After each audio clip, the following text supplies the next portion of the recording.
യെശയ്യാവ് 64:4 യഹോവയല്ലാതെ ഒരു ദൈവം തന്നെ കാത്തിരിക്കുന്നവർക്കു വേണ്ടി പ്രവർത്തിക്കുന്നത് പണ്ട് മുതൽ ആരും കേട്ടിട്ടില്ല, ഗ്രഹിച്ചിട്ടില്ല, കണ്ണുകൊണ്ട് കണ്ടിട്ടുമില്ല എന്ന് എഴുതിയിരിക്കുന്നുവല്ലോ.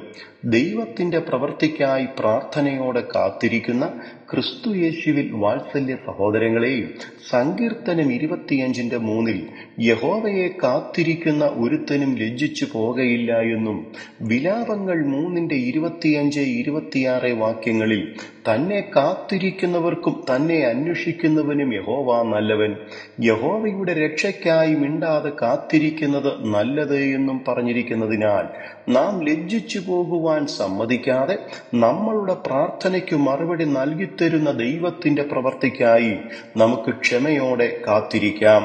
മീഖാ 7:7 ഞാനോ യഹോവയിങ്കലേക്ക് നോക്കും, എന്റെ രക്ഷയുടെ ദൈവത്തിനായി കാത്തിരിക്കും, എന്റെ ദൈവം എന്റെ പ്രാർത്ഥന കേൾക്കുമെന്ന് പറഞ്ഞിരിക്കുന്നത് പോലെ ദൈവത്തിൽ ആശ്രയിച്ചും വിശ്വസിച്ചും ഇപ്രകാരം ധൈര്യത്തോടെ പറയുവാൻ നമുക്കും സാധിക്കണം.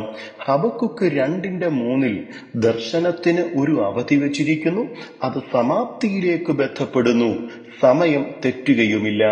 അത് വൈകിയാലും അതിനായി കാത്തിരിക്കാം, അത് വരും നിശ്ചയം, താമസിക്കുകയുമില്ല എന്ന് എഴുതിയിരിക്കുന്നത് നിങ്ങളോടുമുള്ള ദൈവത്തിന്റെ അരുളപ്പാടാണെന്ന് വിശ്വസിച്ച് ദൈവത്തെ നന്ദിയോടെ സ്തുതിക്കുക.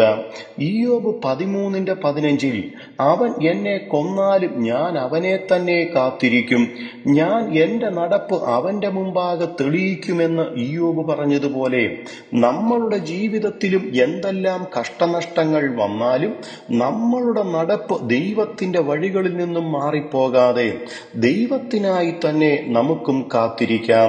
നമ്മളുടെ കർത്താവായ യേശുക്രിസ്തു ഇന്നും ജീവിച്ചിരിക്കുന്ന നല്ല കർത്താവായി നമുക്കുള്ളതിനാൽ ദൈവം നമ്മളെ ഒരു നാളും കൈവിടുകയില്ല, ഉപേക്ഷിക്കുകയുമില്ല. അതിനാൽ ദൈവം നമുക്ക് വേണ്ടി പ്രവർത്തിച്ചത് നമ്മളുടെ കണ്ണാലെ കണ്ട് നമുക്ക് ദൈവത്തെ സ്തുതിക്കുവാൻ ഇടയാകും. അതിനായി പ്രതീക്ഷയോടെ നമുക്ക് കാത്തിരിക്കാം.